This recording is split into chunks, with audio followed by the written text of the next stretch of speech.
做啲嘢，令到香港人知道今日究竟發生緊啲咩事，就有機會逆轉勝。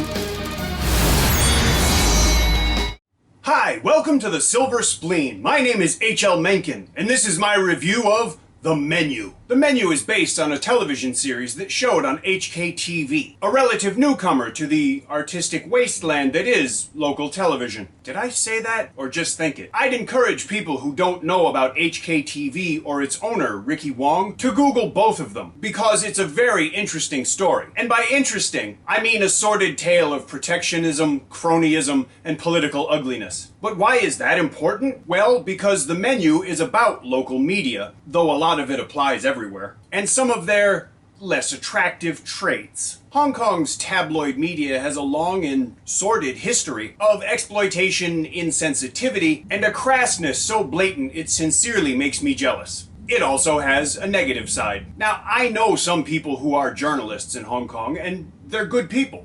But some of their colleagues are absolute fucking animals who would literally step over a burning kitten in order to get a story or a photo. Now, I say all of that because the opening scene of The Menu might seem overstated or outlandish to people who are unfamiliar with the local tabloid press. But if you've spent more than a month in Hong Kong, you'll realize just how accurate this depiction really is. I howled with derisive glee in the cinema because I know that quite a lot of these people are avaricious savages with such an utter dearth of conscience that the ghost of Heinrich Himmler whimpers in revulsion. But that's just my opinion. Apparently, The Menu was supposed to be the second season of the TV show. If that's true, it helps explain a lot. The Menu looks very television-esque. Maybe Hong Kong people are so used to actors crossing back and forth between the platforms that they don't mind when the visual styles cross over. But if The Menu was shot to be a TV show, it makes sense. The budget is obviously modest, and the scale of production means that we're not seeing, big sets and sweeping vistas. But that doesn't make it bad at all. The opening car sequence is very effectively staged and shot from an action perspective. The CG in the movie isn't the greatest you've ever seen, but to be fair, I'm pretty sure that the effects budget for this film was not astronomical. And to be even fairer, when I saw The Menu in the cinema, I also saw a trailer for Heartfall Arises, which stars Lau Ching-wan and Nicholas Tse. The CG in that movie is no better.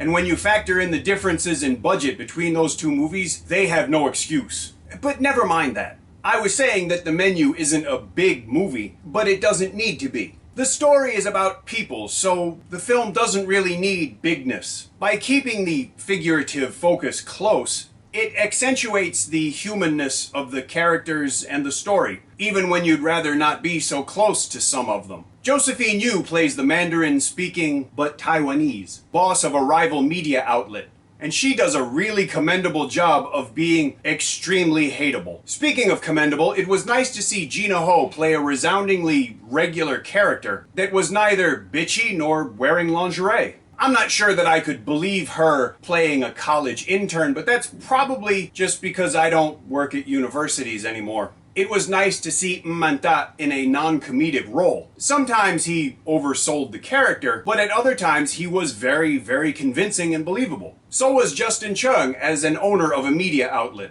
He was very believable, mature, engaging, and even funny. The Menu's genesis in television would also explain the way that the narrative can sometimes seem rather choppy or cursory.